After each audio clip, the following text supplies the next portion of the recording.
Good evening and welcome to tonight's webinar. I'm Erica Baum, the Executive Director of the Blackstone Valley Education Foundation.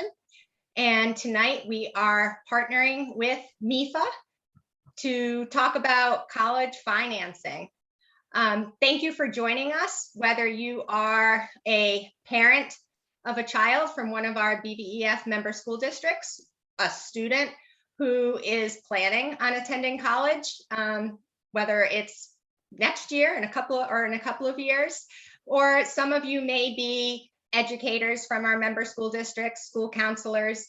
There's going to be a lot of information for everybody. We encourage you to, actively participate by entering some questions into the chat. They will all be answered, and enjoy it. And we are going to record this session. It is being recorded, so you will definitely have access to this information after the live event as well. But at this time, I'd like to introduce to you and welcome Julie Shields-Rutina. She's the Director of College Planning for MEFA, and she's excited and has a very engaging, informative session for you tonight. So enjoy. Thank you, Erica. Yes, welcome everyone. We have really enjoyed our partnership with Blackstone Valley Education Foundation. So this is terrific to be here this evening with you. And I will also let you know that my colleague, Jonathan Hughes from MEFA, is with us as well. And he's going to be managing the chat and the Q&A. So if you do have questions during the presentation, type them in. It's actually easiest, I think, for him if you type them into the Q&A section because he can keep track of them. And otherwise, if you need live transcript, you can hit that button, the CC live transcript, so that you can see the words that we're speaking. We will be recording, and we will also send you the slides tomorrow as well. So for those of you who aren't so familiar with MEFA, MEFA is a not-for-profit state authority that was created in 1982 to help families plan, save, and pay for college. And MEFA has the state's college savings programs, the U-Plan prepaid tuition program, the U-Fund 529 plan, and the Attainable Savings Plan for someone with a disability to save for education or many other things. So we have those savings plans. We also have low-cost loans for families that need that type of financing when it comes time to pay for college.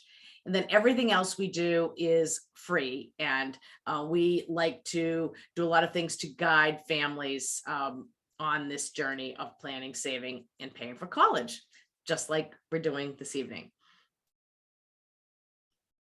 All right, so the college financing agenda webinar topics tonight are, we're going to talk about the types and sources of financial aid.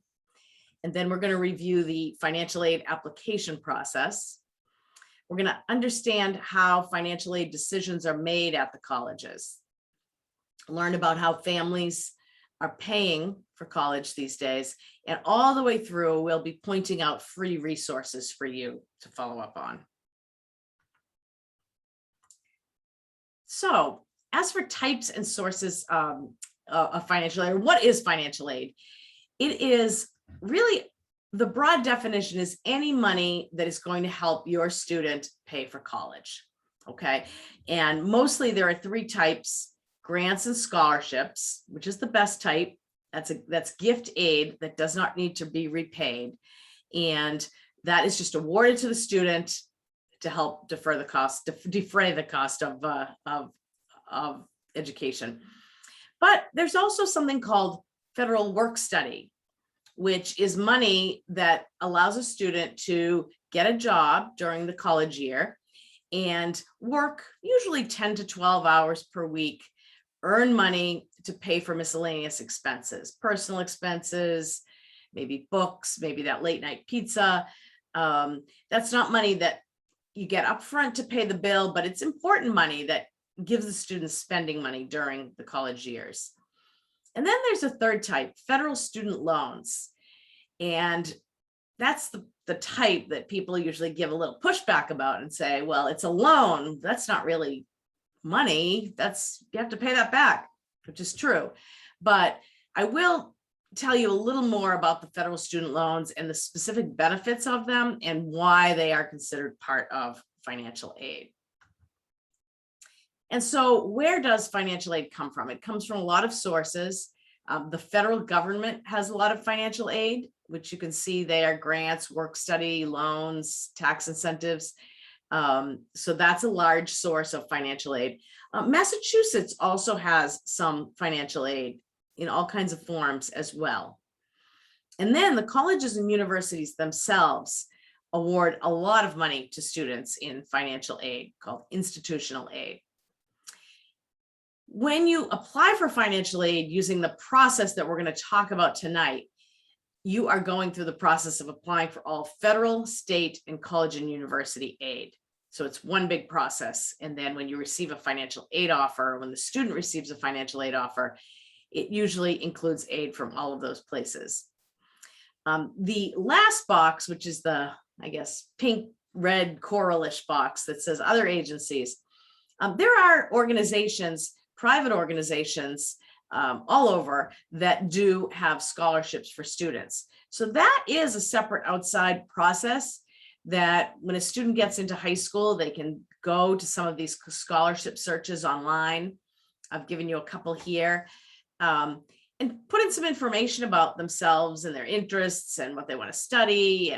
And they can sometimes get a list of outside scholarships they can apply to. So that's one way to look for some of those outside private scholarships.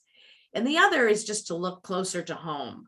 So to look to their high school, to your town, to parents' employers, to any community organizations they're involved with, to just see if there are any other opportunities for outside monies. That's the one separate process to all this. All right, but I promised you I'd say a few more things about the federal direct student loans and why they're considered financial aid. Well, I guess take a look at those bullets.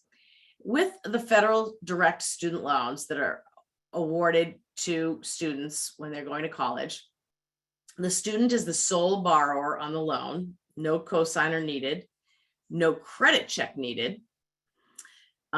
Some of the loan could potentially be subsidized, meaning that the federal government pays the interest while the student is in college.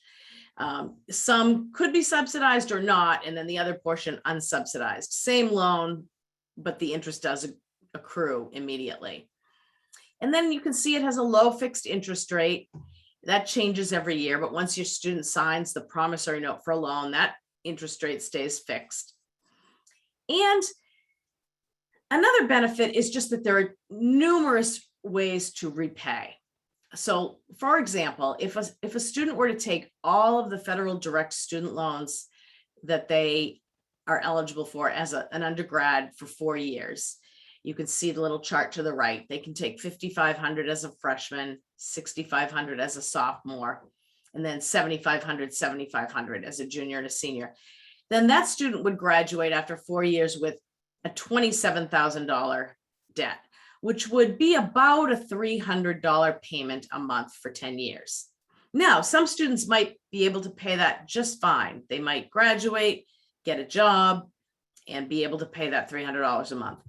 But if a student can't because they're not earning enough income, or maybe they had to move somewhere that the cost of living is a little bit expensive, or maybe they have to buy a car and somehow they can't make that monthly payment, then they can choose another repayment plan. And there are numerous choices, and one is even income-based, which would allow them to pay a lower monthly payment. It would extend the term of the loan, but at least it would allow them to pay a lower monthly payment while they don't have the money to be paying on the regular schedule. In addition to that, there are many deferment, forbearance, and forgiveness opportunities. So that's why, for all of those reasons, these loans are considered financial aid. Once a student graduates, and as we know, with other types of financing we get for cars and homes and things, you never get financing like that again. All right, So let's also talk about why financial aid is awarded. And one reason financial aid could be awarded is based on merit. And merit means that each college each year wants to bring in the best, strongest class possible. And what does that mean? That means they want an academically strong class, but they also like to have people at the college who are talented athletically, artistically. They want diversity in a geographic sense, in an ethnic and a racial sense, and even in a sense of the type of career and program they're going to be in. They want to have some engineers and some business folks and some art majors, and that's a diverse class. So each colleges many times use their own merit-based aid to award money to students based on one of these achievements, something special about them. And you'll see there is a lot of merit-based aid available. Other than that, much financial aid is awarded based on what's called a family's need, financial need. And that is determined based on the financial aid forms that you as a family complete. And there's a standard formula, and that money is based on your financial need. And we'll talk more about that. So I guess I'll check in, John, just before I move to the next section, if there are any questions that we want to address now, or do we want to hold off? There have not been so far. Excuse me. There's just somebody wanted me to repost the scholarship sites, which I did, and added a couple. So if you all can see those, they're in the chat. But that's it so far. Great, thank you. Sure. All right, let's talk about the application process. So this whole process really starts when a student is a senior in high school in the fall. And so, there are admissions deadlines at different colleges, and there are financial aid deadlines. And when students are researching colleges, they should make sure to stay organized and to know what the deadlines are. And sometimes colleges will have multiple deadlines. If a student is applying early decision or early action to a college, well, they might have an earlier admissions deadline and an earlier financial aid deadline. So it's just a good idea. MEFA has this college application manager you can download, or you could just create a spreadsheet and students can keep track of gathering all of that information from college websites. And the key is you just don't want to be late. You want to complete financial aid applications prior to a college's deadline. And so I used to talk about this and say, just make sure you find the earliest deadline and apply before that. But now I've tried to simplify my advice and just say, these forms open up October 1st. I'm going to move to the next slide. And so after October 1st, senior year, you can complete these forms. And what I'll share next will just show you there's nothing stopping you from completing them early and just having them done. And so I'd say start on them early, and then you won't have to worry about, if you complete them in October, you definitely won't have to worry about missing a deadline. So the first financial aid form, and the one that all colleges require, is called the FAFSA, the Free Application for Federal Student Aid. All colleges require this. It becomes available on October 1st. So again, a high school senior would want to complete it after that. And you access this form either by going to fafsa.gov on your computer, or by downloading the My Student Aid mobile app on your phone. And I'm told that both work, and pretty interchangeably. As you go through this form, you can save and go back and do it on your phone at one point, do it on your computer at another. So it should be interchangeable. And the other kind of first step is also to, when you go right into these websites, you'll be asked to create an FSA ID, Federal Student Aid ID, one for the student and one for the parent. And this FSA ID will stay with you. So for example, if you're a parent, it will stay with you if you have other kids. For a student, it will stay with you all through college, and even when you go to pay off your student loans, that will remain your FSA ID, which is a username and a password. So that's important. Once you create that, write it down, put it somewhere safe, because you will need it in the future. And then some other things that have made the FAFSA a little bit easier to complete is there's a tool inside the FAFSA form called the IRS Data Retrieval Tool. And as you're going through putting some information in, at some point it will say, would you like to upload your 2020 taxes, for example? People this year are being asked from the IRS. And you can go out and say yes, and it pulls all of your federal tax data in the push of a button. So that really shortens the time that it takes to complete this form. So if you're offered the chance to use that tool, which many people are, some people, if they've had changes to the circumstances, can't, but if you're offered that, do that. That's the best way to do the FAFSA. MEFA also has kind of a line-by-line recording of the FAFSA on our website, mefa.org/events, if you want a little more help with that. And the FAFSA form does have to be completed each year. Now, what's on the FAFSA? So as you start to go through the FAFSA, you'll see it collects general information about student citizenship status.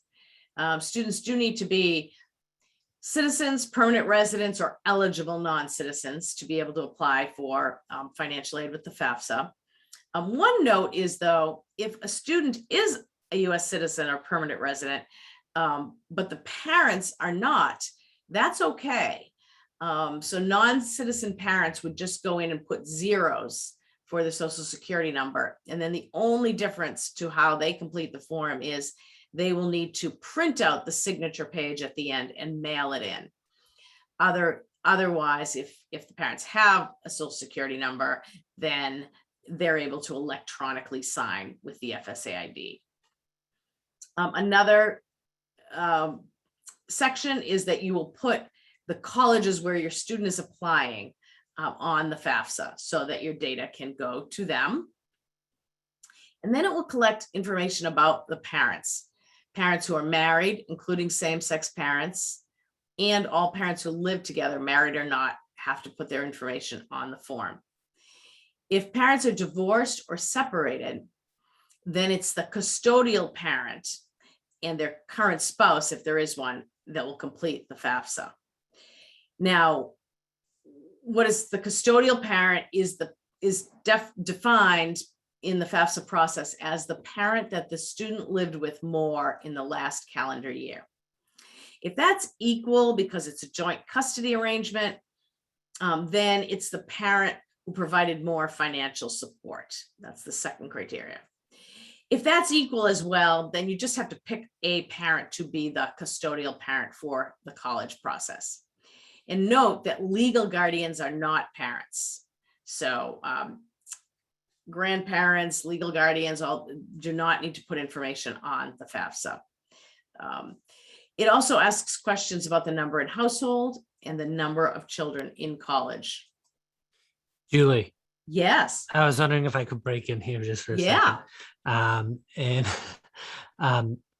So I that number in college, we did get a question about that from somebody who is divorced and remarried and has children and stepchildren, some of whom live in the house, some of whom don't, some of whom are over 18, some of them are not.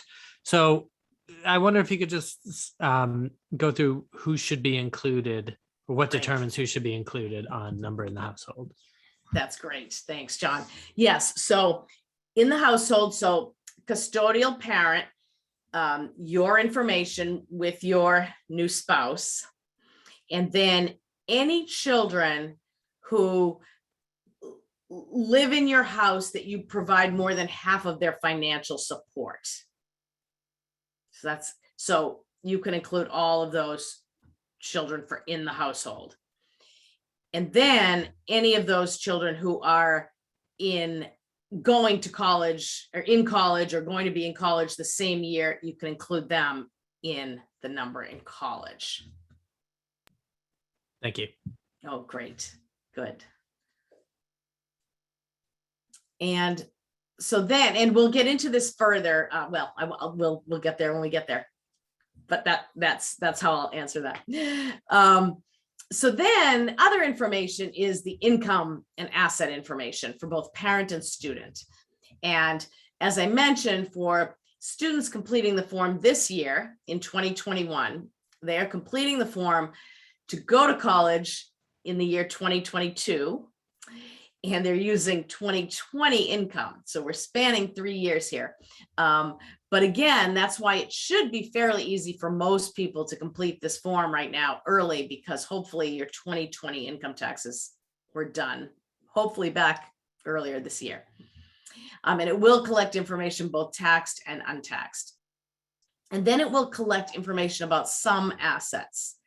So the assets collected on the FAFSA are savings accounts, checking accounts, investment accounts, and other property, such as vacation property or just other property that you own, not your primary residence.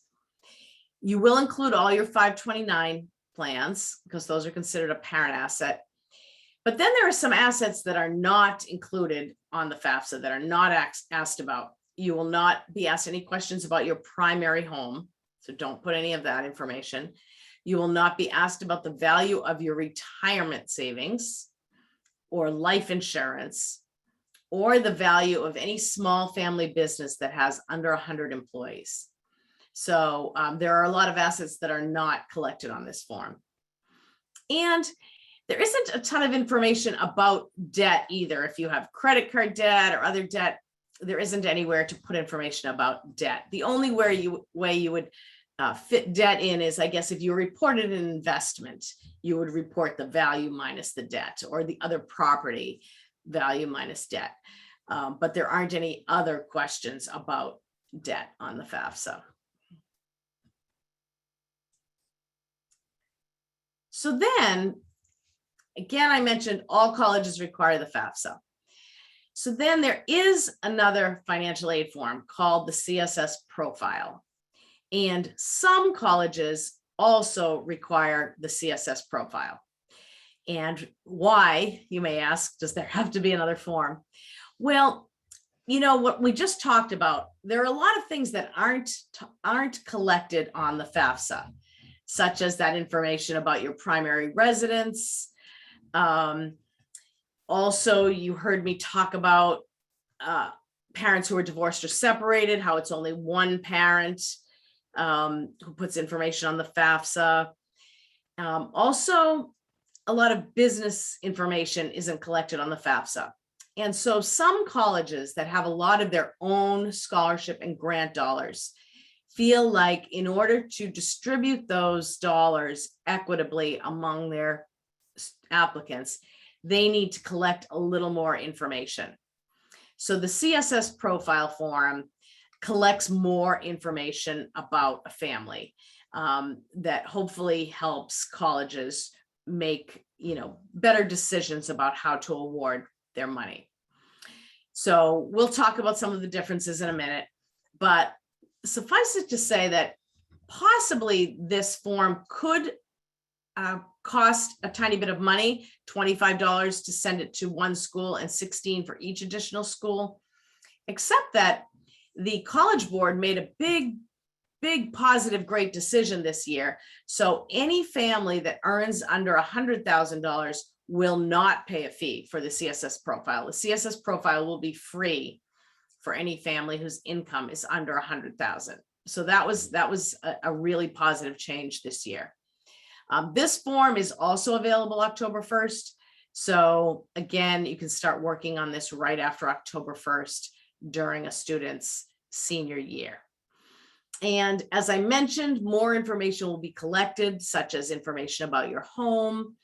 The non-custodial parent, that other parent, will actually need to submit a separate profile, kept private, but the CSS Profile wants to collect information from that other parent.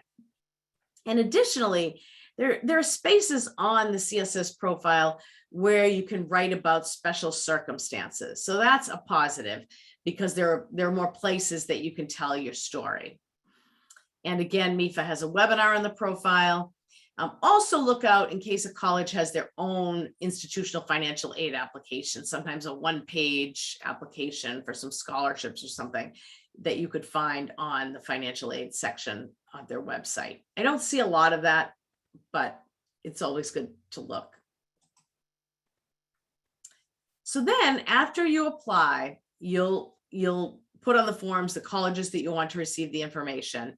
To submit the forms, you have to put a college at least, but if you want to do that and then add colleges afterwards, you can just go back in and add additional colleges and have these forms sent to them. And once you do, the college and the state will receive this data electronically, and then you'll receive back from the FAFSA a student aid report, and from the CSS profile an acknowledgement of what you submitted. And that way you can just look it over, make sure you didn't make any mistakes, and you can see what colleges received your information, and go back in and add if you need to.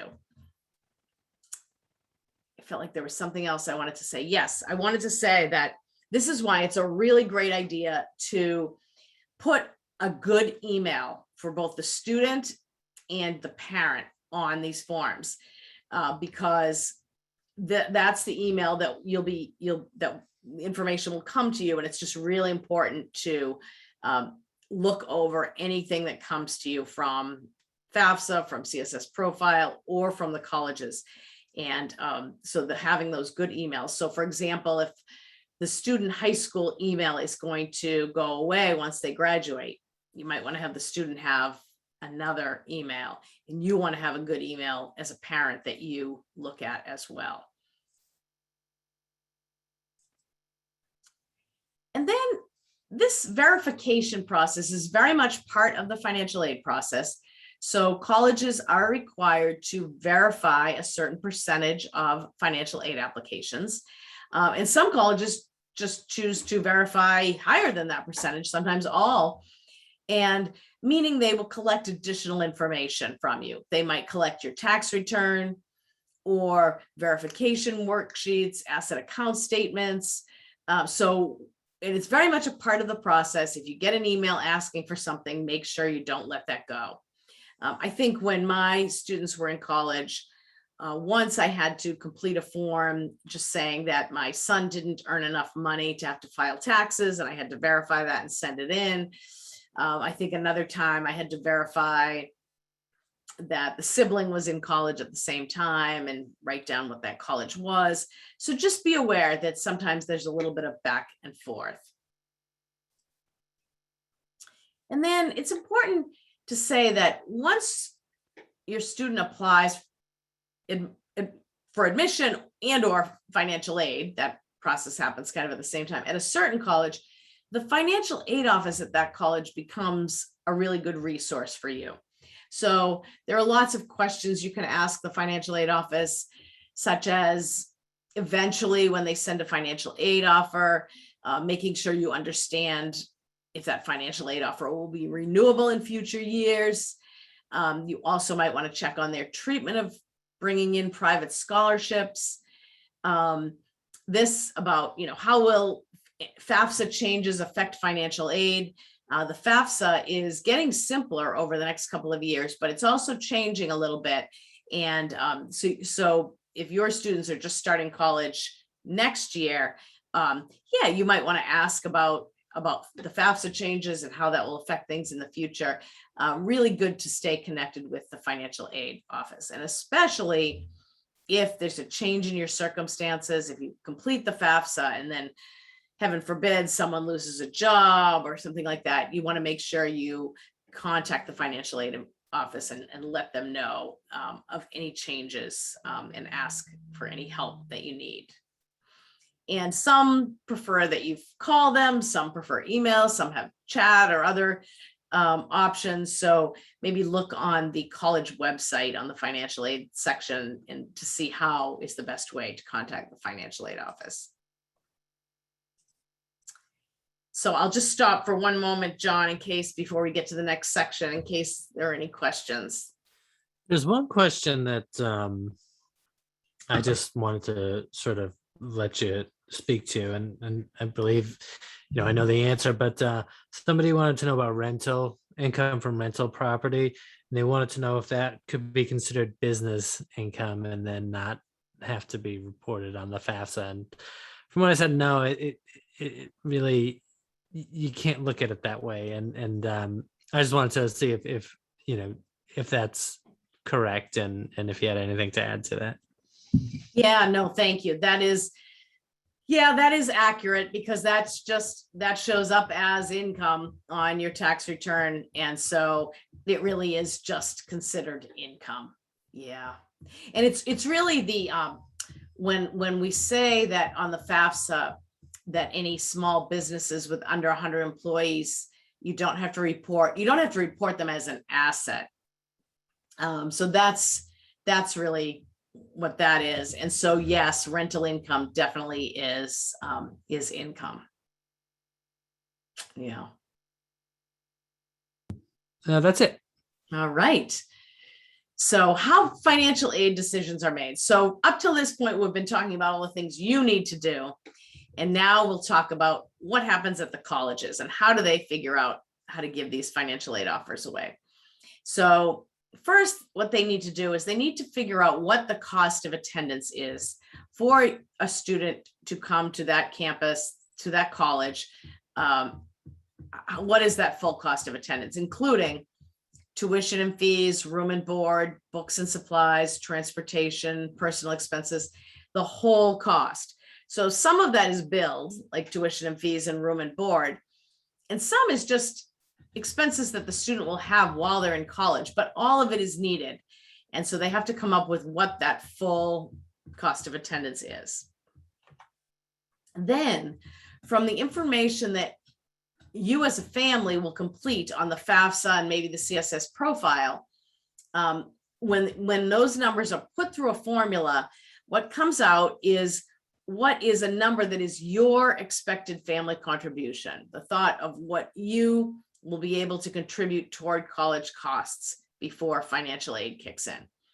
And I will just say that unless it's zero, your EFC, expected family contribution, can be zero, but if it isn't, it's always going to feel like it's too much, because it's not really a number that anyone expects that you have sitting there ready to pay. It's just more of a loose number that it's understood that you, compared to other families, can absorb in college costs before financial aid has to kick in. So that's why that EFC always causes people to breathe in or fall off their chair because there's usually a lot that's expected of us to pay toward college. So then the financial aid formula becomes the cost of attendance minus your expected family contribution is your financial aid eligibility. And that's what colleges try to create a financial aid offer to meet that financial aid eligibility. So for example, there are some colleges that promise to meet the full need. They promise to fill your full financial aid eligibility of all students. And one group of colleges that does that is the Ivy League colleges. And there are other colleges kind of like the Ivy Leagues that have very large resources and are able to do that. And so if they can do that, they tell you that right on their website. It's a thing that they're very proud of, to be able to say, we promise to meet the full financial need of all students. But those colleges are few and far between. And so while some colleges are able to do that, many others are not able to make that promise. And so instead, what they do is they try their best to meet as much of that financial aid eligibility as they can. So here is a kind of an analogy of what it would be like to be a financial aid administrator creating a financial aid offer for a student. So let's say I'm that financial aid administrator and I work at a college that costs $45,000. So I need to fill this barrel with $45,000 worth of resources for your student to be able to attend. So the first thing I'm going to do is I'm going to put your expected family contribution of $5,000 in the barrel. And then I'm able to give a grant and a scholarship. Maybe that's a need-based grant and a merit-based scholarship. And then I'm going to give you that freshman maximum amount of the federal direct student loan, $5,500. And I'm going to give a work study award so that the student will be able to get a job on campus pretty easily and work and earn some money for those miscellaneous expenses. But then I work at one of those colleges that doesn't make the promise to meet full need for all students. So I'm leaving a little unmet need at the top. I am not able to completely fill the barrel, which means that you as a family will need to come up with your expected family contribution of $5,000 plus that unmet need of $5,000 in order for your student to have enough money to attend that institution. So that's just an analogy sort of how that will work. And let me mention this. So net price calculators are a tool on all college websites. If you just go to the search bar and type in net price calculator on any college website, you'll find one. And these are tools that you can use to go in, type in information as you would on a financial aid form about finances and potentially even about academics like GPA and test scores maybe, to get an early estimate of what a financial aid offer might look like for your student at a certain college. And so these can be useful tools. I wouldn't make any hard and fast decisions based on these because they are estimates, but they can be helpful. So if you are playing around with some net price calculators and you get to a certain institution that shares an estimate of a financial aid offer and it's not much money at all, and it makes you feel like that college probably wouldn't be affordable for you and your student. Maybe you say to the student, you don't say to the student, don't apply there, because it is just an estimate, but maybe you say exactly what happened, that it seems like that college isn't giving a financial aid offer that would make this affordable. Perhaps you should add some other colleges to your list, colleges that may be a little more affordable for us, just to make sure you have good choices and options in the spring of your senior year. So that's kind of how I see these being used. And then I really like this slide because I think you'll all find yourself in this position at some point. So once the student sends off all the admissions applications, financial aid applications, and you start receiving back acceptances from admissions, perhaps, and financial aid offers from different colleges, what you'll find is that all those financial aid offers look different. I mean, you're one family, and you'll receive all kinds of different offers, and it can get pretty confusing. So let's look at this scenario where, for simplicity's sake, all of these colleges, the three of them, cost $45,000. And your EFC as a family is $5,000, according to this example. So your eligibility for financial aid is $40,000. And so you have three colleges that sent financial aid offers, A, B, and C. And as you can see, College A is one of those colleges that must promise to meet full need of all students, because they certainly met your students' full need here. They put a $40,000 financial aid offer on the table for you. And now it does include a loan, does include work study, but still, that in this case, that barrel would be filled up.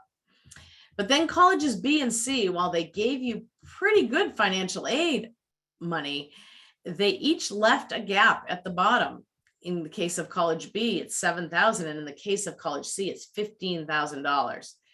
So this is where you really need to figure out affordability, and maybe college C isn't affordable because maybe you can't come up with $20,000 to send your child to college C.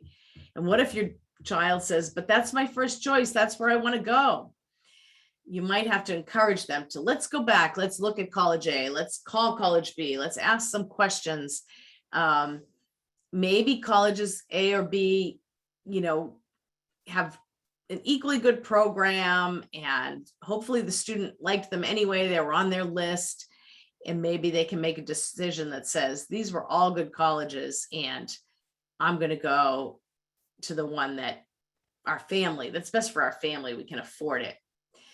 One other thing, the student might want to go to college C and call and just let them know that this is their first choice, but they received less financial aid. Is there anything else they could share?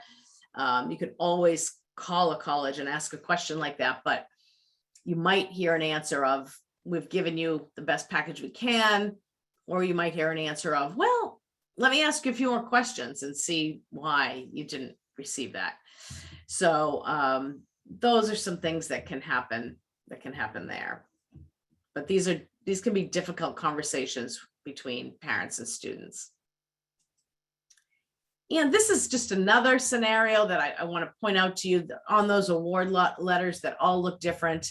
You really want to look at the different components of the award to make sure you really understand.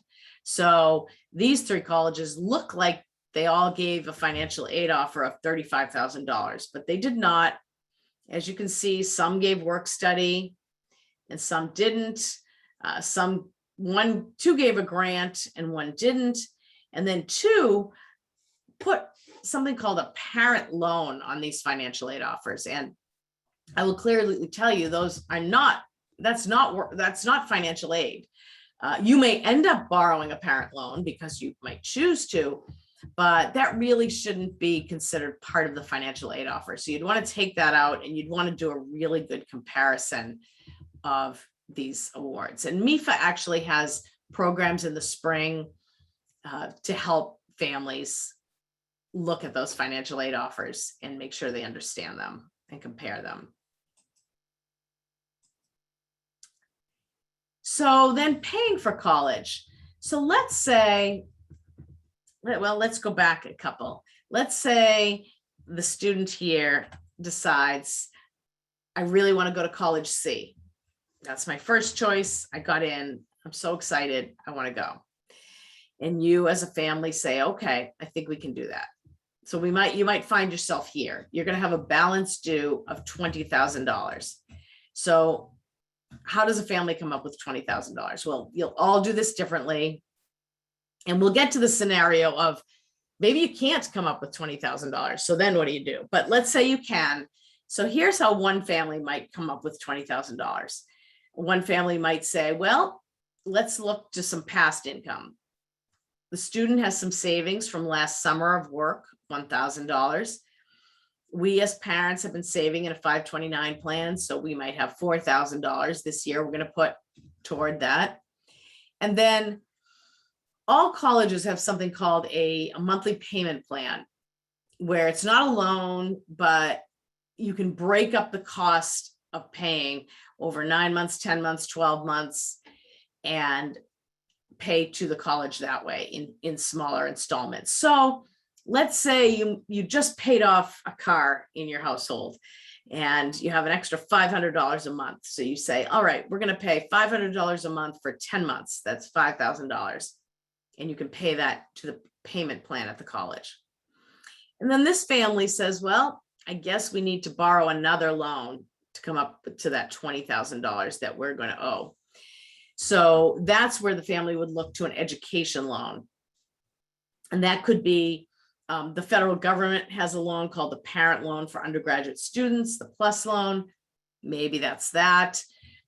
Maybe it's a MEFA loan. MEFA has private loans for families that usually have really low interest rates, and usually lower than that plus loan, you could look to MEFA. You could look to your own bank or your credit union, anyone who has educational loans. And as you would with any financing, you would research and find the lowest interest rate, the best terms to take out a loan like that. So that's how this one family would do that. But then there really are some important, what we call kitchen table conversations here. So let's go back a few to this. And you have to say to your student, we can't afford college C. That's going to mean we have to come up with $20,000 a year. That doesn't seem doable. We don't want you to take on that debt. We don't want to take on that debt. You need to choose another option. So that's where you might say, why don't you look at these other schools that gave you a little more money? Or do you want to start at a community college? Maybe you could start at a community college, get your required courses out of the way, and then transfer. That's an option. You as parents need to consider the number of children you have that you want to help with college. And if it's not just this one, you might not be able to spend all of your resources on one. And you also have to think about, I mentioned this education loan that this family is going to borrow. Roughly, and this is very rough because of course it depends on so many things, but roughly a $10,000 education loan might have $100 a month payment. And that might seem doable for the first year, but what you have to remember is you have to think of 4 years. You have to think of, if you're borrowing now, you're probably going to borrow every year. So you really need to think about what that total debt is. And then students really should pay attention to what the debt is going to look like post-graduation. So does the student have an idea of what they want to do for a career? Are they entering a certain program like engineering or nursing where they can at least have some idea of a future salary? Or do they really not know exactly what they want to do? All those things can play into the fact of would they feel comfortable taking on a little extra loan or not. So I think the more of these decisions that are made on the front end, really making sure that affordability is part of this college decision will be very wise. And also just to know that any other loans other than those original federal direct student loans that we talked about will have require a credit check. So you'll need to know your credit score. I'll just stop for one moment before I get into these to see if there's any other questions, John. There are no outstanding questions at the moment, but I think sometimes when we stop to check, people may have some. So, all right. Well, I'll talk about these couple of options that you can look into.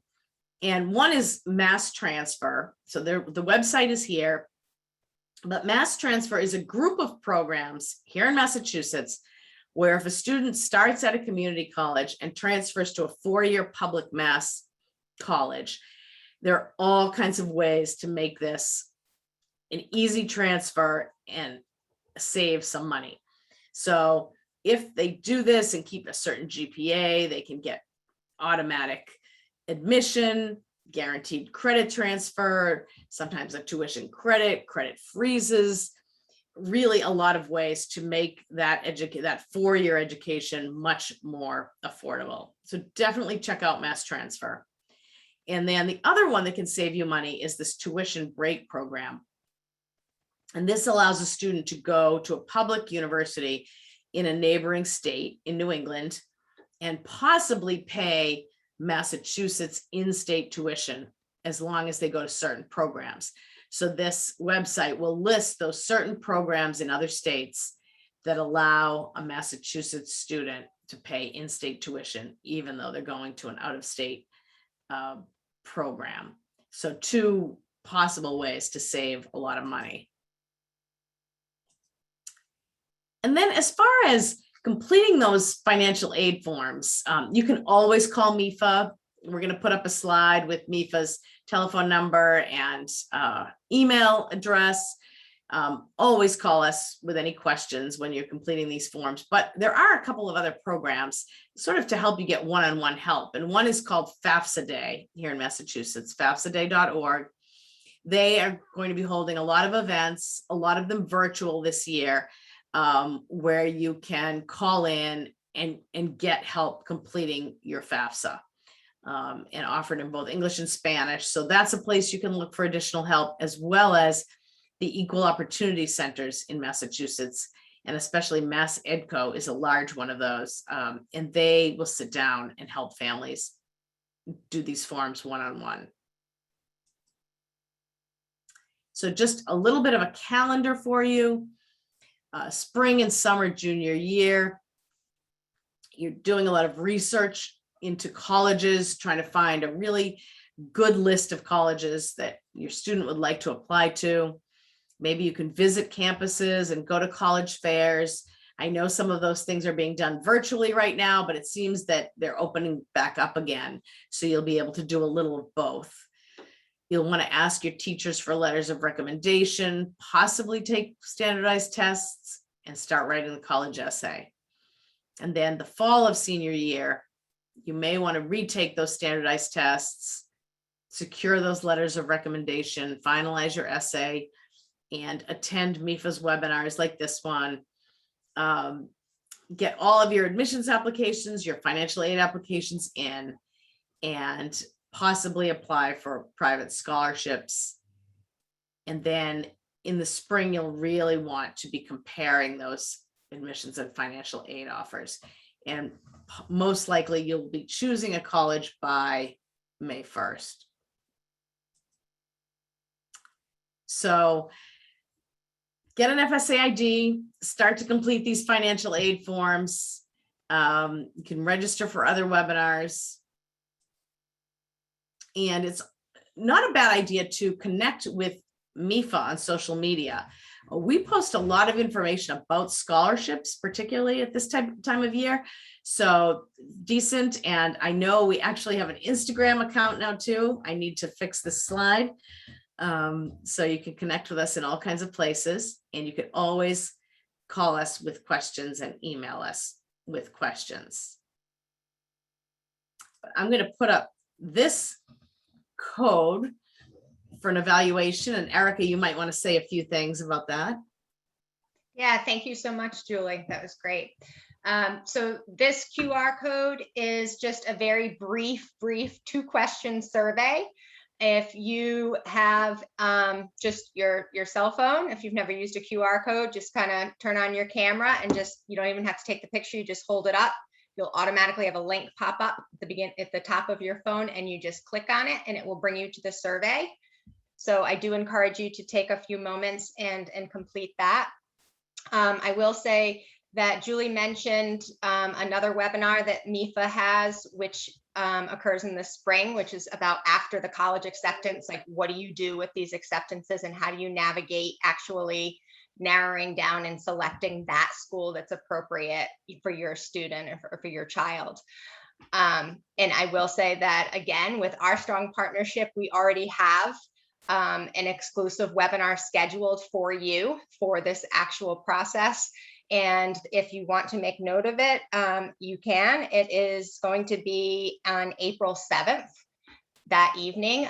We will definitely have more information out to you as that gets closer. It seems like forever away, but I'm sure it will be upon us before we know it. Thank you, Erica. And Jonathan, I don't know, more questions, or have you, I bet you've been answering them all as we've been going along. Yeah, I mean, there has not been too many, but they've all been answered. So that's great. I will say, just as in case a couple of last minute questions come in, I will take this opportunity really quickly to just, I'm not sure how many of you know much about Blackstone Valley Education Foundation, but your school district pays a membership dues to belong to our organization, and our mission truly is to be that liaison between your school and all of our business partners to help prepare students to be successful once they do find that career, whether after attending college, like all of these students, and then we do have students who want to enter the workforce directly after high school. So I will, encourage you, if you have any contact with your child's principal or even superintendent or school committee or anything like that, and you really did enjoy this webinar tonight, I encourage you to just thank them for the membership, because that's how this is happening for you tonight.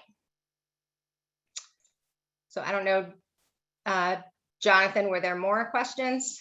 I see numbers down below, but you may have gone ahead and oh, answered okay. them. Well, there's one that just came in. Well, this is a good question. Do loans get deferred if the student goes to graduate or medical school? So let you have that one, Julie. Sure.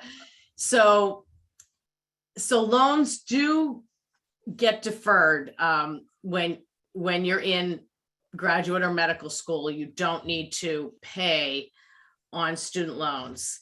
However, interest does accrue. So it's tricky. Yes, you don't need to pay, but you don't have those, you don't, that the interest accrues on those loans. So when you do graduate from graduate or medical school, yes, that is many times a fairly high amount of debt. Can I throw in one thing too? Yes. To that answer, which is that is true for the federal direct student loans that we talked about earlier. But if you have private loans that are deferred, they may not be deferred through graduate or medical school. They may or may not. It depends on the particular loans. And so that's something that you should always check if you think that the student's going to be going to grad or medical school. If you have deferred loans through undergraduate school, can you defer them through grad and med school? Because you can't always. Such a good point, John, right? Yes, we have run into that. Yeah, looks like we might have another question too. Oh no, that's it. It's the same question, sorry. Well, thank you. Thank you, John, for that. Thank you, Erica, for our partnership. And this is wonderful. And thank you everyone for being here. And I hope you all stayed safe in the storm today and continue to stay safe. And good luck with everything. Yeah. Thanks. All right. Good night. Good night.